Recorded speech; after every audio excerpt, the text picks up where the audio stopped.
Welcome back to Fourth and Forever. You know the drill. We're going to get right into these games from week one.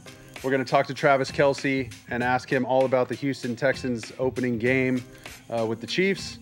But before that, just some of my personal takeaways from this weekend. Man alive, Buffalo looked unbelievable. They looked like they could run the division. I was so impressed with Josh Allen.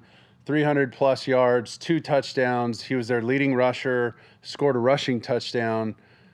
I'm assuming it's because he was on the show. That's just me. But maybe it's, his new mustache, whatever he calls that.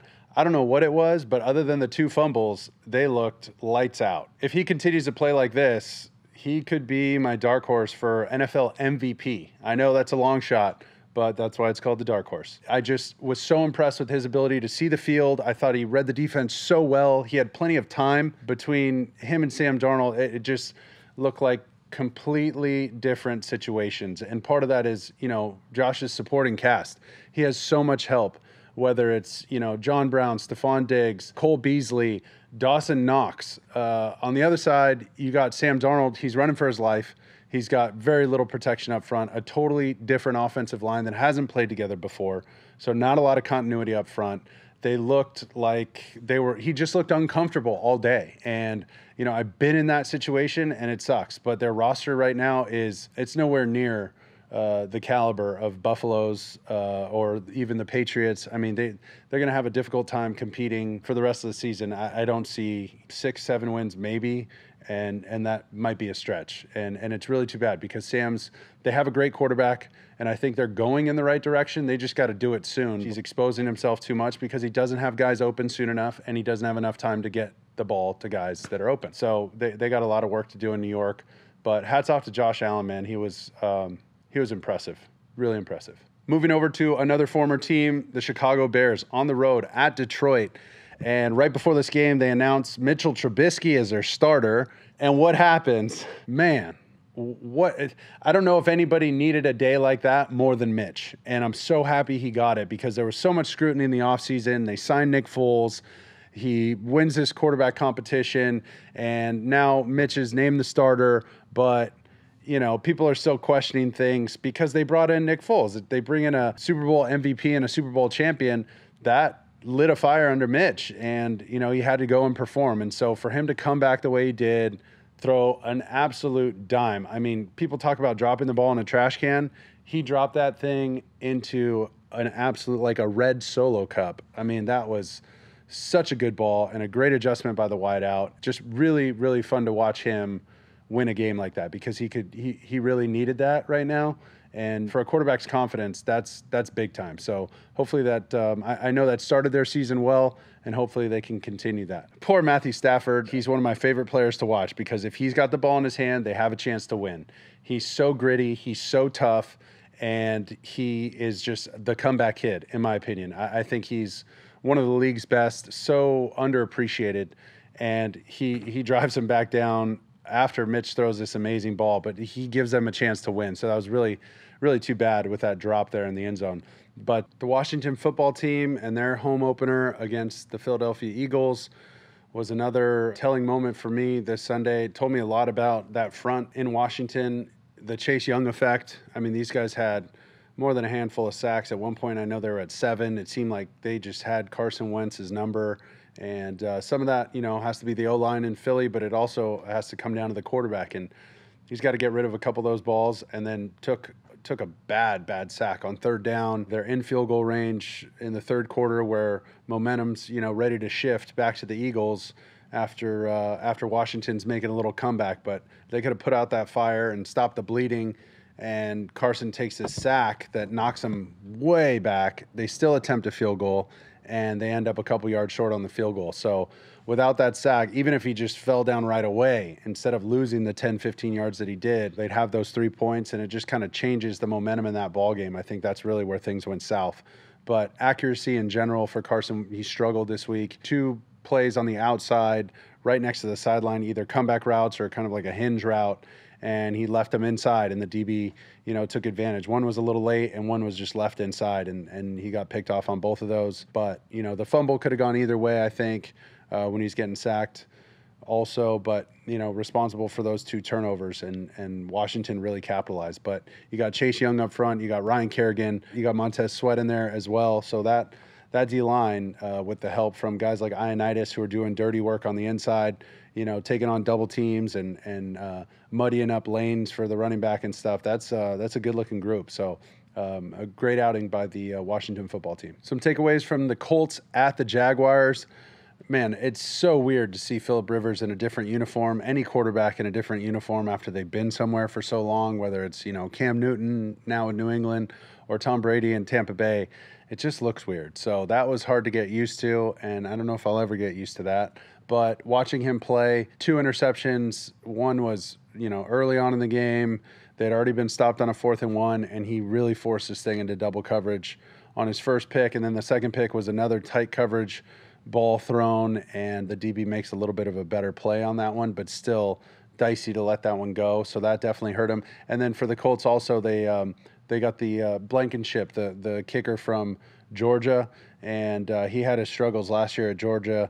I remember against South Carolina, I want to say, really struggled and had them in the game and missed a bunch of field goals. So he missed one that would have changed the dynamic of that last drive for Phillip Rivers, in which he didn't get much help, man. T.Y. Hilton's got to come down with at least one of those balls, either on the sideline or the 4th down catch. You're their guy. You're the bell cow, T.Y. Hilton. That's your catch to make. And so that was too bad, because he's such a dependable receiver. It's very uncharacteristic. Then when you're talking the Jaguars, what really blew me away was Gardner Minshew. How about 19 of 20, 95% completions, and 3 touchdowns? One of them was just to a wide open, wide out, basically running butt naked through the secondary, and nobody wanted to cover him. And, he could have thrown that with his eyes closed.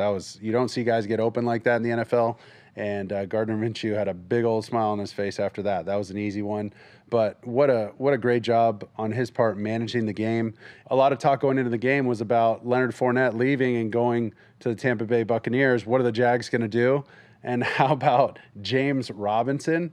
This kid came out of nowhere. Illinois State undrafted rookie running back, and the first undrafted rookie running back to play in week 1 to start in 30 years. And this kid comes out and has an incredible day, hurdling over defenders. He had a reception for a long gain, and he did whatever it took. And hats off to him for shouldering the load in the run game and making it easy on Gardner Minshew. Moving to the Dolphins at the Pats, man, how different it was to see Cam Newton in a Patriots uniform, and the Patriots uncharacteristically sloppy. A couple of pass interference calls and a botched field goal that you just don't see from them. But still, hats off to Josh McDaniels. Wow. Making it easy on Cam. Cam just looked so comfortable. He looked great. I mean, looked like one of the best quarterbacks in the league when it came to play action. He looked so comfortable in the pocket, stood tall, gave a good play fake, sucked up the defense, and he was tossing dimes around the field in the play action game. New England always having an efficient red zone attack. I was curious what they were going to do with Cam Newton, and I mean, it was perfect. They let him run. They let Cam be Cam, and he ends up scoring his 59th and 60th career rushing touchdowns for a quarterback. I mean, he's just going to continue to break his own record there. I was impressed, a little surprised with the 3rd down call to call just a quarterback sweep on a 3rd and medium in the red zone, usually a passing down, and Josh McDaniels saying, hey, we're going to take the air out of this thing, just let Cam go run, make something happen, protect our lead. If we have to kick a field goal, we'll kick a short chip shot field goal. So I thought that was a really intelligent move by Josh McDaniels. Fitzpatrick didn't look quite as sharp as he would have needed to be to beat Bill Belichick and that defense. I know we talked at length about so many guys opting out, whether it's Patrick Chung or Dante Hightower, but they still came up with 3 interceptions. They still have Stephon Gilmore. So maybe this is a wake-up call for the Dolphins, and maybe we'll see Tua before we anticipated. Cam Newton also executed a 2-minute drill right before the halftime that put him in position to kick a field goal. Unfortunately, they missed it, but it was a short 2-minute drill. He just looked like he was in command. I think he looks calm.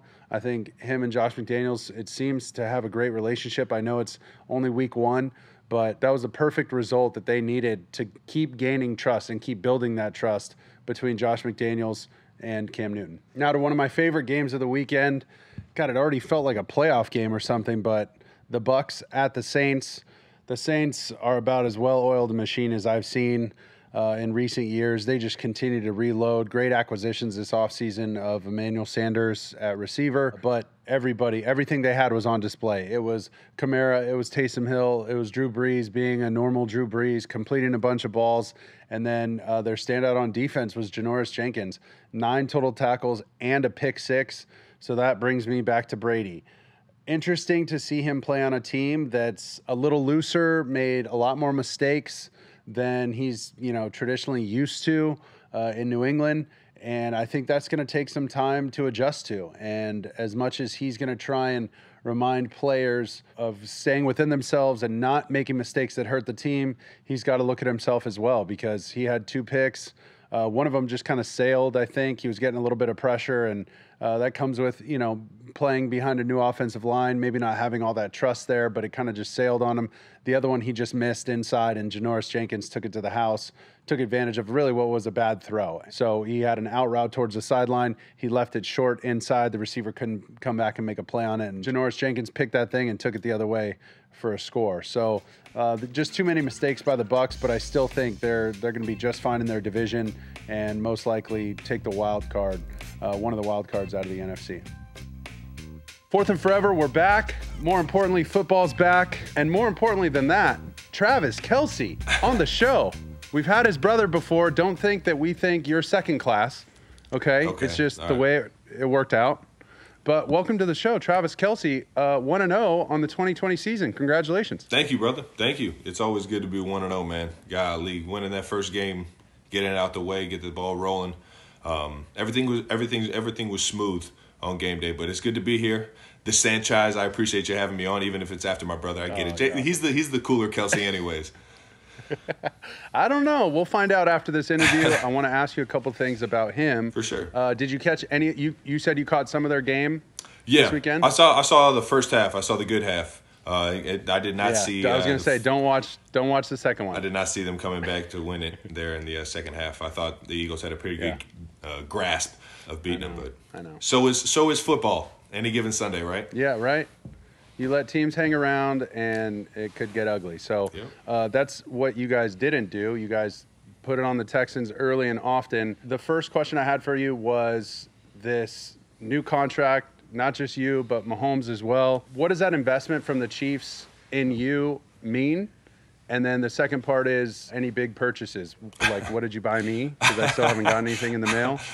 But first of all, what does it mean when the team invests in you like that? Yeah, I do owe you, man, from the last time I saw you. But I couldn't tell you, man. It was such an unbelievable feeling to just be trusted again, man, by the same organization that drafted me. I mean, I've been in one spot, and looking around the league, it's a special thing, and especially in my mind, to be able to be so united with this community, being in the community as much as I have been over my first 7 years.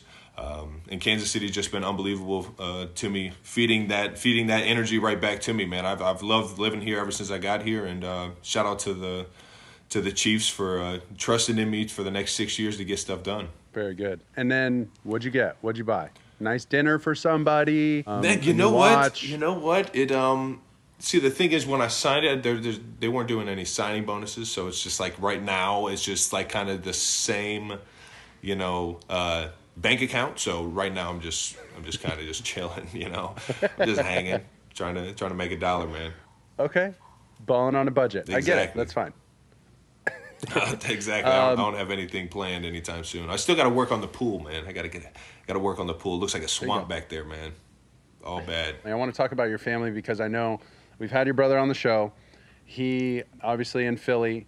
But there is a tenacious mentality when it comes to the Kelce family, and I want to know where that comes from, because you guys play, it looks like both of you, with your hair on fire, and that stems from something. So where does that come from? Just a lot of competitive memories in the house, man. Winning some, losing some, getting close in both regards, blowing them out. I mean, heck, I was definitely the better athlete growing up. I mean, if we can all kind of see that on the field, right? No, honestly, I am not the same athlete without Jason, because what Jason did to me when I was a younger kid was I started to try and get tricky with my mind, just because I'm not as big and as fast as he is obviously being 2 years behind him. Well, I ended up catching him in high school a little bit in terms of height and size, but even when we were younger, he would try and trick me mentally into things. And so everything was a chess match on top of us being big athletic kids. And that's where it really got the mind rolling. When I started being able to use some of the stuff Jason was doing on me to other guys in the ice rink, on the baseball field, you name it, man. We played every single sport. That's awesome. He told us a story, and did you watch the clip? Yeah, I saw the clip, man. It's always two sides, right? It's always two sides of the story. Yeah, so we heard that side, and now we want to hear the truth. All right, so I will say this. My hook shot was nice, okay? It was with the right and the left. I was smooth with it on both sides, Kareem-esque. Okay. You know what I'm saying? Ooh.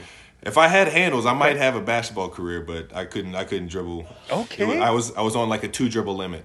Anything after that, it was going off an ankle or a knee or somebody was ripping me. But I had the hook shot down pat, so Jason it eventually got into a scuffle outside, and I said some words that probably shouldn't have said.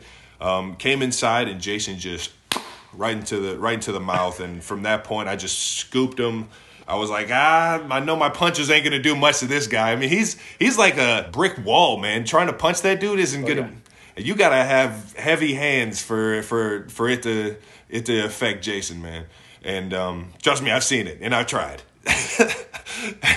But Jason is when I hit him right in when I picked him up and scooped him and it hit the floor, I actually picked up my dad who was trying to break up the fight. So the fight kind of ended right there. I don't remember him pounding me like he said he did in the interview with you, but yeah, it was definitely my stand-up moment in life. The day I became a man. Love it. And stood up to Jason. That's great. Not too many fights after that, that's for sure. I'm sure. I bet not. So when you go on the field, explain some of the self-talk that you go through, the mental gymnastics of ramping up at the right time, because once you're on the field, you can't get tackled, and if the ball's in the air, it's your ball.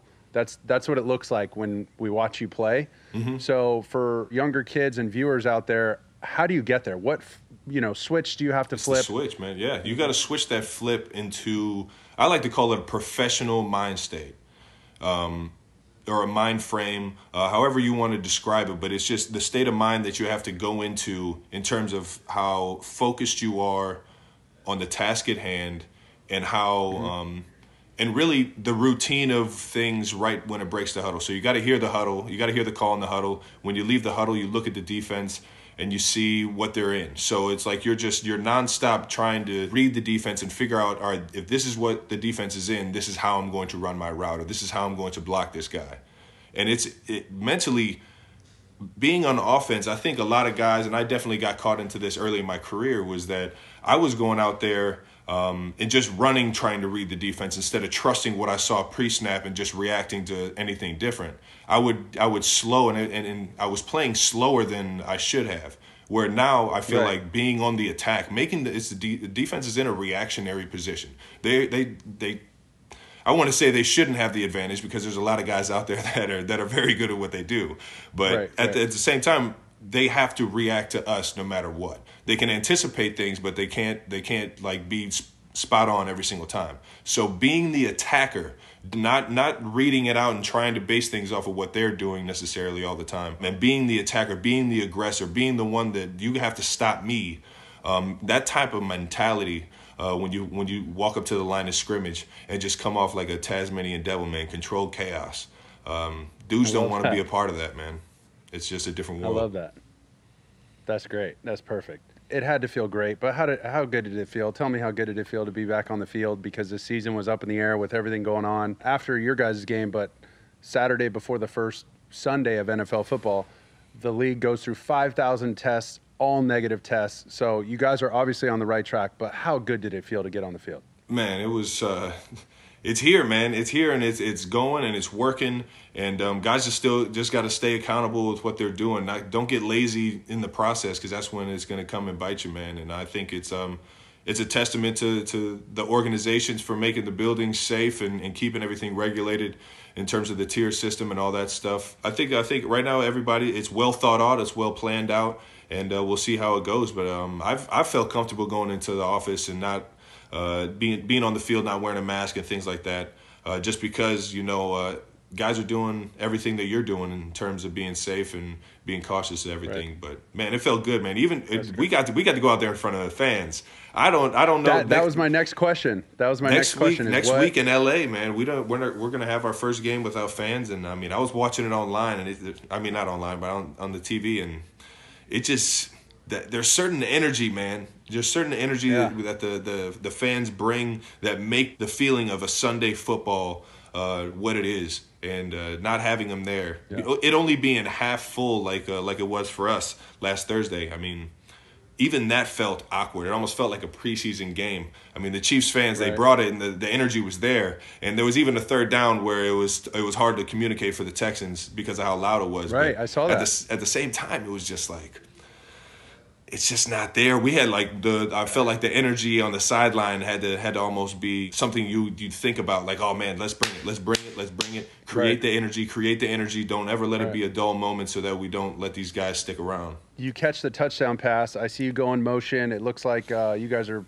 more or less in a bunch set, and somebody cleared out for you. The back goes into the flat. It almost looked like a box beater, like a 3-man box beater kind of deal. Mm-hmm. And 41, I don't know his name from the Texans, but he expands a little bit. What do you think right when you run past him? Because Mahomes, he knew what was going to happen. He saw it. He diagnosed it quickly, and he threw it right off of that dude's ear. So as you're turning, what are you thinking? Is it just find the ball or find Patrick, or what are you looking at? I'm trying to find that ball, man. My eyes are big, and I am trying to locate that ball, see how it's flying in, see how fast it's coming in. Funny thing is we ran that play about 3 or 4 times in training camp, and I dropped every single one of them. And I mean, when I say one of them, every single. Coach Reed actually had to pause the tape when we were rewatching it one time and asked me, "Can you catch this ball? Can you make a play? Because we're out here looking sorry because you're dropping touchdowns." And I'm just like, oh man, he's on my tail. No, so it's a play we kind of prepped up for, and it's not the first time I've ran that one, but it ended up being man-to-man, but it kind of played out like a box look to a bunch, and 41 just kind of got caught up in no man's land, and I knew right off his ear I was going to get a bullet from Pat, so shout out to DeMarcus Robinson for clearing it out, man. He's that's football at its finest right there, man. Team ball. You're right. Great recount of that play. I love that. And then the other thing was I wanted to ask about the game was more runs maybe than I anticipated. Do you guys call Clyde Edwards-Helaire Mighty Mouse? Because that's what they called him at LSU.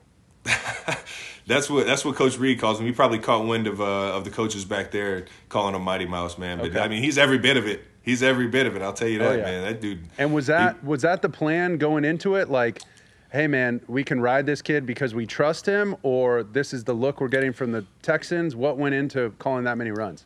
I mean, I think that was just how the game played out, and that the coaches might have had a little bit of we need to get him snaps type thing. We need to get him carries, get him acclimated in a sense. Yeah. But obviously he can handle the load, man. The he's unbelievable. He sees the game at a whole different level. And I'm not talking about height, man. I'm talking about just experience, man. He hits the holes and is very patient in that regard. So it's cool to see. It's cool to see a guy grow and kind of like put his super suit on, man. Everyone's seeing what kind of hero he is and what kind of superhero he is. And it's definitely been fun seeing him turn into a star so far after the first game. Very good. I mean, but what blew my mind is you, Sammy Watkins, Clyde Edwards-Helaire. I mean, if I'm the defensive coordinator going against you guys, it's like, okay, what are we going to do with these guys? But the depth just keeps going, whether it's D-Rob, like you said, or Mecole Hardman, or the Cheetah. You guys have everybody. Man. You're obviously comfortable because it's an ensemble cast. You have a bunch of studs that every game, you're not going to get 10 catches a game. You're not even going to potentially get 10 targets a game. But how do you feel about all that? Oh, man, because when you're rolling, I mean, as long as you go to the standings page on NFL.com, you look at the win and the loss column, and there's a goose egg in that loss column. There's more wins than there are losses. I mean, you can't be upset at what's going on the field in terms of stats and things like that. And even then, even if you're in the losing side or you've lost a few games, you still got to have the right mentality going out there, man. I'm a firm believer that them getting catches is going to make my job 10 times easier. And I try and get guys open in terms of the special routes that Coach Reed wants. I mean, you got to go out there and grab guys in going up against zone defenses and things like that. But it's just it's a beautiful thing when everyone's eating, man, because everyone's happy. And we got 1-5 that's willing to throw that thing all over the field and use every single weapon he's got. Yeah, that's awesome. Okay, this was a funny picture. I'm curious what you guys thought about it, but your head ball coach, Big Red, man, he's got the foggiest mask I've ever seen. Did anybody give him a hard time? Did anybody think about getting him a squeegee? You know it, man. I mean, everyone was trying to get him a fresh towel to wipe all that off, but it was about 10 to 20 seconds after he wiped it off with the towel that it just started. Look at this picture, man. It just started to fog right back up on him. It was kind of misty in the air, too, so it was like, I don't know. It wasn't a good miss. It wasn't a good mix for him, man. Okay, what's the game plan next time? What are you guys gonna do? We got to switch that up. Hopefully they got a better visor. I guess I don't know. We got to use a different material, one that doesn't fog up on them. God, we got to get scientific out here with this thing. Okay, we'll lighten it up, lighten the mood a little bit, and I wanted to ask about catching Kelce, the dating show. Yeah. Is it impossible to date? Well, tell me about the show first. How was it? Quick answer on the show. I really hadn't watched too much reality TV going into it, so I wasn't really sure exactly what I was getting into. I hadn't done anything in terms of entertainment up to that point. So jumping into the old reality TV and the experience, it was fun. I had a lot of the producers, everybody that I worked with in terms of getting the show together. I mean, it was awesome. Those people were a bunch of fun to work with. Outside of that, I just didn't like the process of reality TV.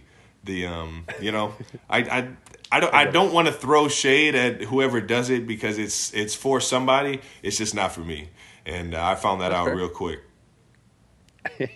And then my other question is, how do you date with the way things are right now? I mean, like going on a first date with a mask, you can't even like get a good look at who you're hanging out with. I'll tell you what, I've been tricked. The eyes. There's a lot of women out here with beautiful eyes. That's what I've realized as the masks have gone on, man. I'm not sure, man. You gotta go with the gut instinct, man. What's real is real, man. And knowing feeling that tension or that not tension, but feeling that relationship with somebody is how you got to go about it, man. You can't think too much into things, and if it's an awkward feeling, man, you can't trust your instincts. That's what I've learned through it. That's great. And then or just don't date, or just don't date. Just don't date. That works too. Let's see. Your team decided to stay out for the national anthem. The Texans went in the locker room. How you guys are going to handle it moving forward? And what were those discussions like in the locker room, in the team room, things like that? Yeah, I mean, I know that Deshaun Watson and Patrick Mahomes had been talking to each other to make sure that everybody was on the same page and to make sure that everybody was understood what both teams were doing, just so that we could all make a good decision together. And we had a few team meetings where we discussed it as a team to figure out what exactly we wanted to do, and we came up with if somebody does want to kneel, you have the ability to. Nobody's going to judge you on here. Then that goes all the way up to the front office. Clark Hunt even said that he's standing and supporting everybody on this team. So everybody had the opportunity and the trust that they were going to be supported going into it, no matter what decision they made for both anthems. And Houston decided that they wanted to stay in, so there was no controversy in terms of kneeling for one or the other or whatever guys wanted to do. So they just stayed in to keep it out of the media's hands to kind of turn things into their own words. So it was just it was all communicated, and I think it was a beautiful thing. It was an awesome idea for both teams to do their own whatever they were comfortable with. And sure enough, everybody on our team knows exactly where we all stand on it because we communicated about it all. Yeah, that's great. It does seem like you're on the same page. it goes back to the way you guys talk about, the way you explained how you're happy when other guys are happy and they're performing. It just seems like you guys are a very close team. But when you do that sign of unity with the Texans and some of the fans there start booing, I mean, what went through your head? Man, so initially I didn't really hear the boos to the point of watching it over on the TV and seeing the TV copy and really hearing the fans boo. I mean, obviously you wish everyone sees it how you do, you know? You wish it was like that, but you also have to respect that not everybody was raised the same way. Not saying that one way of being raised is better than the other, or that right is wrong. Of course. Either way, I just I think that a lot of people aren't trying to hear that there's things going on in this world to other people that's wrong. And I just wish that everybody would see it from a clear state of mind to know that what's going on right now is not right, and that it has to change. But it's definitely becoming more of a conversation, and that's where it all starts in terms of changing someone's perspective on things. Right. That's great. Yeah, you're right. These conversations are difficult, and the good news is people are having them. That doesn't mean everybody's going to agree, but at least creating the dialogue is important. So I think we're on the same page there. But you guys get to play on Thursday, so you get a little extra rest. Who else did you watch on Sunday? I know you said part of your brother's game. Who else did you watch? Well, I started watching tight ends were you looking at? I was watching Mark Andrews had a big game, man. Had about 88 or 90 yards and 2 touchdowns, man. 2 unbelievable catches. And Lamar Jackson out there tossing it around, man. Just proving everybody wrong, saying that he can't throw, man, because he was out there tossing it all over the field the other day, man. And still doing this thing on his feet, man. The guy's unbelievable to watch, especially in the field room. You could really dissect what he's doing out there. But Mark Andrews had a great game, and then I caught the Niners. I caught George's game just to see how he was doing and what happened over there, man. They hand that thing off to him about once a game now, man. I'm talking about jet sweeps, and he just makes it work, man. I don't know. Getting the handoff, man. I'm jealous. Andy? I'm show jealous. That clip I'm not to gonna Andy? lie. I'm jealous. I haven't seen him line up in the Wildcat yet, and I've done that a few times on third down, third and short, but just a pure handoff. That's a lot of trust that you're just a baller with the ball in your hands, man. That's dope. That's cool stuff to see. That's good. Are you friends with any other of the tight ends in the league? Is there the quarterbacks are kind of have their fraternity a little bit, but with tight ends, are you tight? And who are you tight with? For sure, man. I mean, you obviously Kittle, real close with Kyle Rudolph, another Ohio guy. He grew up on Southern Ohio in Cincinnati, and I grew up in Cleveland. So I've known about him at least since the high school days. Zach Ertz, a guy that I came in with back in 2013 in the draft.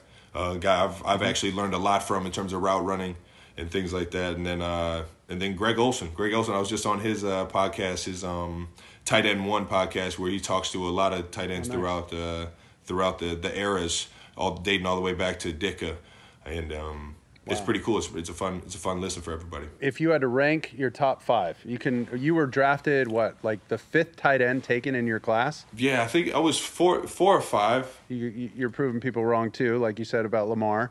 But if you had to, excluding yourself, rank the top 5 tight ends, give me your top 5.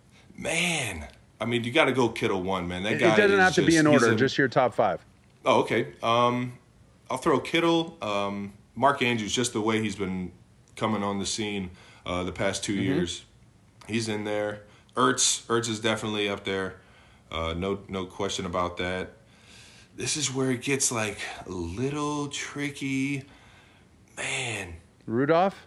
Yeah, I'm gonna say Rudolph, that 4, because now I'm really down to it. Kyle Rudolph is definitely in there, man. He's just a staple, man. He just doesn't get the opportunities. Man, who's out there so I don't miss any?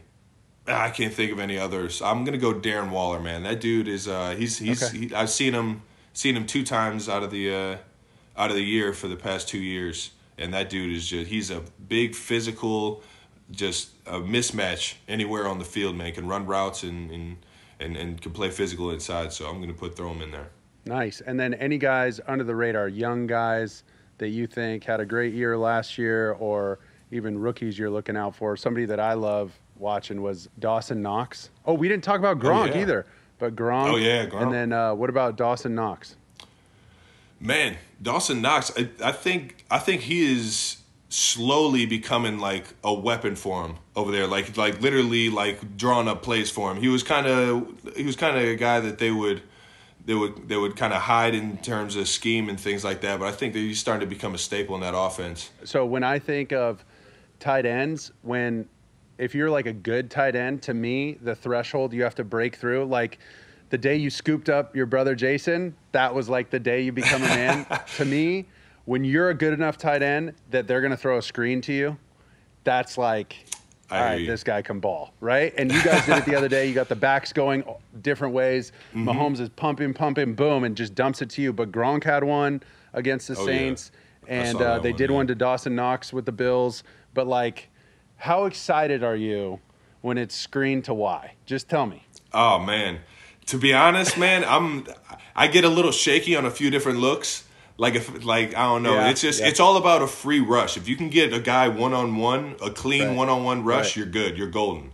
But in terms of like a Y screen, dude, if you get a funky look, or if you get like a double look outside, oh man, it can get real awkward. You can get a blitz off the edge, or somebody that's screwing around in the gaps, or just lazy. Like if you get a guy that just isn't a big who's not pass rushing hard, rush, who's tired. just kind of just lollygagging around. Like we tried to run one against the Niners in the playoffs in the Super Bowl actually, and it wasn't one where I was stationary. I was coming back like a whack block, like a back block, like a kick out on the backside of a run, and he did not want to transition into a pass rush. He just kind of just put his hands on me and just looked at the quarterback to see where it was going, and it was just like this. I mean, what do you do at that point? There's nothing to like throw. You can't just throw a Nick Bosa out the way. You know, that dude's a friggin' beast. Right. You know, so it's just that play got thrown to the ground, and now we look like a bunch of scrubs. But no, it's how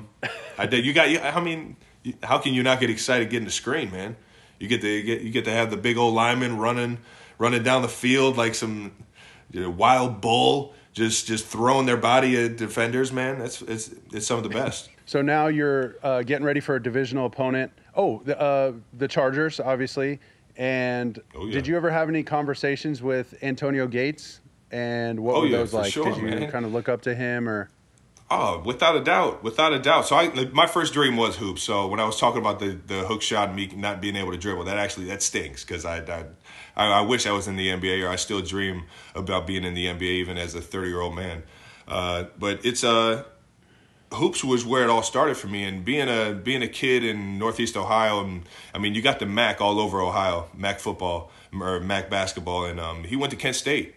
So he was right down the street from where I grew up, and the MAC tournament every single year is downtown. So I even saw him play in college down at the time I believe was still the Gund Arena. I'm not sure when it transferred over.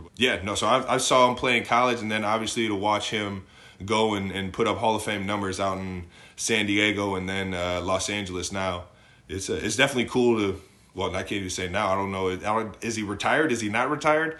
Golly, the guy just keeps playing forever, man. I've obviously coming into the league, there were a few guys that I really wanted to dissect and like try and learn from, just to see what they were doing, and he was one of them. There was so much patience in how he ran routes that it wasn't just like full just chaos all the time. It was controlled. He knew when to get a burst.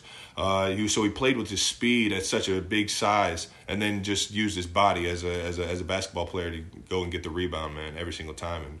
And seeing how he used his body in certain routes and things like that, I learned so much from him. But definitely being able to say hello to him was cool as hell. That's awesome. And you're getting ready for the Chargers, so this week they're coming off a close win with the Bengals. The Bengals kind of shot themselves in the foot a little bit, missing a field goal late in the game. How weird is it going to be playing the Chargers without Phillip Rivers? Yeah, no, man, that's going to be awkward. I don't know even how to go about it. I guess Phillip is in Indy now? I didn't check that game. Did he have a good game? I think they lost. He played okay. He had a couple picks, but they lost. Yeah. Yeah, man. Rivers was fun to play against, because you knew you were going to get at least a show, man. He's throwing up presents to everybody. He's not just throwing them to his team, man. he's tossing them things around. He didn't care. I think over the course of my career, I think there were like 3 or 4 games that we played the Chargers and Rivers threw 3 or more picks. It was definitely one a game to Marcus Peters every single time he played Marcus. Yeah, they had a little back and forth. I remember that. Marcus is just eyes in the backfield the whole time, just waiting for that inside corner, while that post corner action, man, just ready to pick it off. I love it.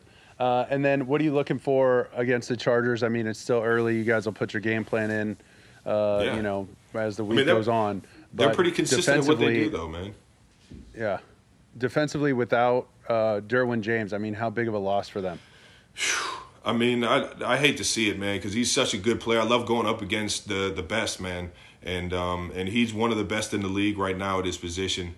And it just it stinks just because he came off of one towards the end of last year, and he started getting getting the momentum of playing the game back, just watching him on film. And I'm a fan of how the way he plays the game, man. You could tell he's accountable to all his teammates, and that's what I look at when I'm watching film. Is this guy, you know what I mean, out there doing his own thing, or is he out there playing team ball? And that's definitely something that he does. But it's going to be huge. It's going to be just a little bit different of a game plan going up against them this year than last year. And they do what they do very well. They sit there in that cover 3, and they got the little hinge player to take number 3 through the middle, and they play their defense to the T. So we're just going to have to stay disciplined on it. I like it. I wanted you talked about the community of Kansas City and what they mean to you, how much energy and how much you feed off of them.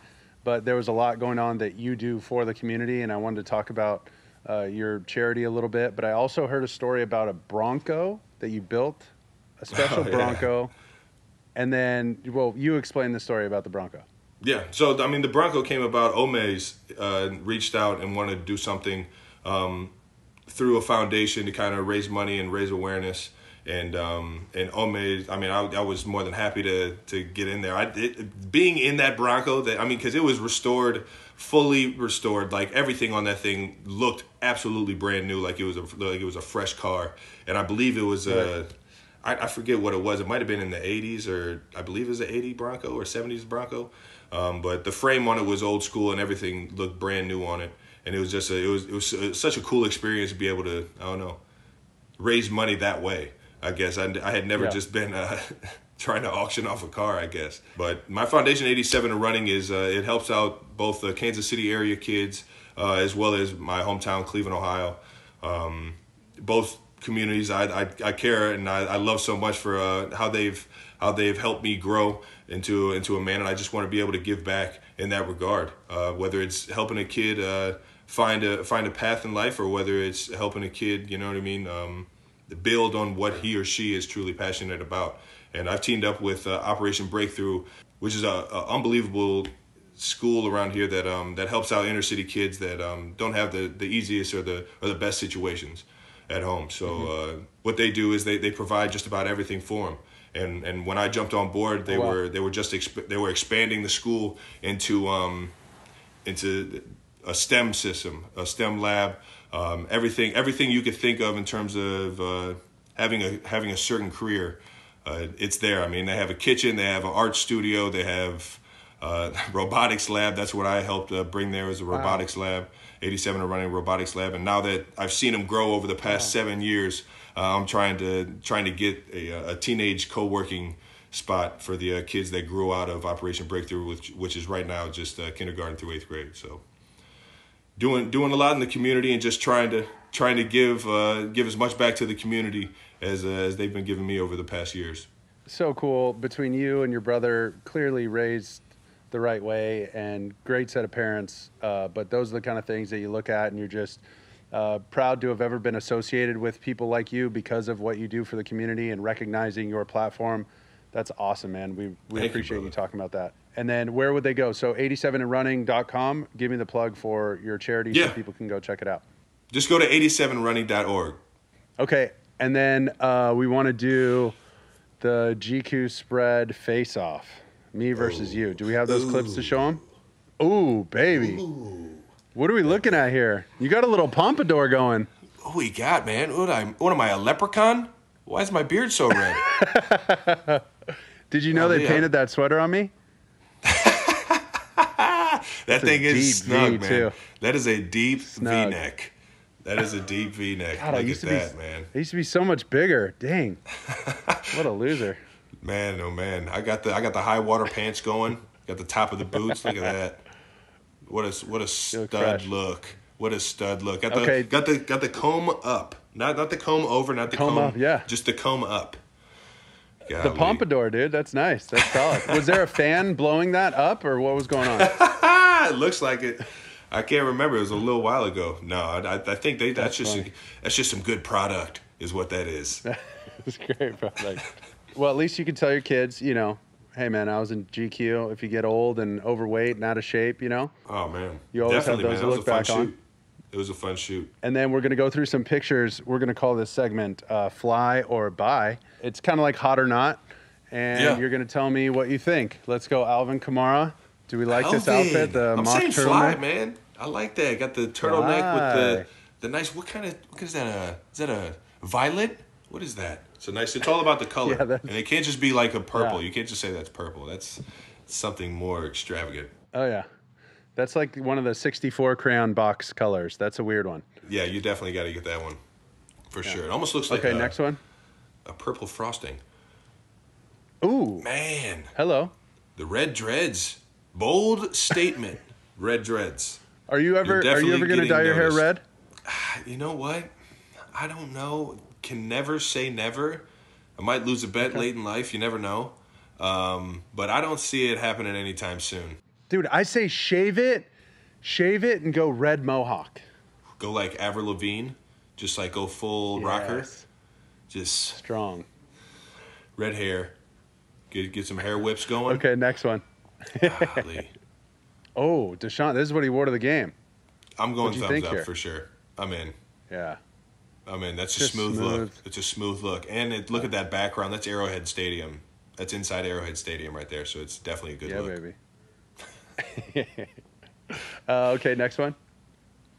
Oh, okay, for sure, so man. This is Henry here with the Titans, and so those names on his jacket are social injustice victims. What do you think of this one? Yeah, I mean, obviously it's awesome, man. The idea, the creativity. I mean, it's a bold statement. One of the biggest names in the league, making a statement for the people of color and the people of that are being victims of injustice. Yeah, that's great. Next one.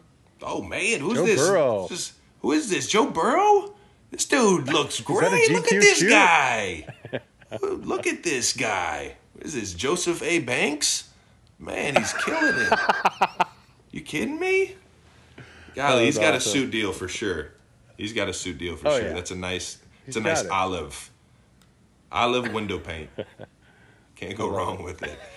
That boy Joey Burrow. Was that the last one, or we got one more? Oh, here we go. Here's the Ravens coming in. Hollywood Brown and Lamar Jackson. Big trust. You look at the chains. Just look at the chains. Look at the swagger around the neck. That is some serious bling right there, man. Two of the younger, just bright futures of the league, just walking in knowing they're about to put up 30 on somebody. Doesn't get any better than that, man. Golly. I love it. Oh, we got more. This is my look now. T-shirt, board shorts, and some freaking sandals, dude. Flip-flops. Let's roll. He's got at least 4 beers, and that book bag is actually insulated, so it's actually it's a fridge. It's just a fridge on your back, and he's going to the this is good. He's going to the beach, but he's being safe and wearing a mask to the beach. That's right. Don't forget to wear the mask to the beach, everybody. I love it. And what about your guy? What is this? My guy, just quarantine cozy out here, man. My guy Mecole Hardman brought his boy Teddy to the party, man. Just decided he was gonna stay with the quarantine fit and make sure that everybody saw the bling around his neck, man. Look at this guy. That's how you hang out at the house, Mecole. Just with the chains on. I respect it. Respect. That's quarantine chic. The pink do-rag, man. The pink do-rag, man. That's what got me. Got me. You don't always see the color do-rag, man, but the pink do-rag, they put the fit all together. Made made the bunny socks or the bunny shoes look proper. You know what I'm saying? Yeah, it brings out the pink. Brings out the pink in the bunny ears. Perfect. Thanks again, Travis, for making the time for us. Best of luck, obviously, with the rest of the season. Take it easy on your brother. And we'll talk to you real soon. Give us your Instagram, Facebook, all your handles, whatever you got. Yeah, I mean, Killer Trav on Instagram. And then it's T Kelce, just at T Kelce on Twitter, man. Come check me out. I appreciate all the support, Marky Mark. Like always, brother, it's good to catch up. And yeah, I don't know about taking it easy on Jason anytime soon. Good answer. Good answer. We'll talk to you soon, bud. Thank you. Yo. Like, share, subscribe, at Mark_Sanchez, at Fourth and Forever, Instagram, Twitter, all that. You know where to go. Thanks again for having us, and we'll see you soon.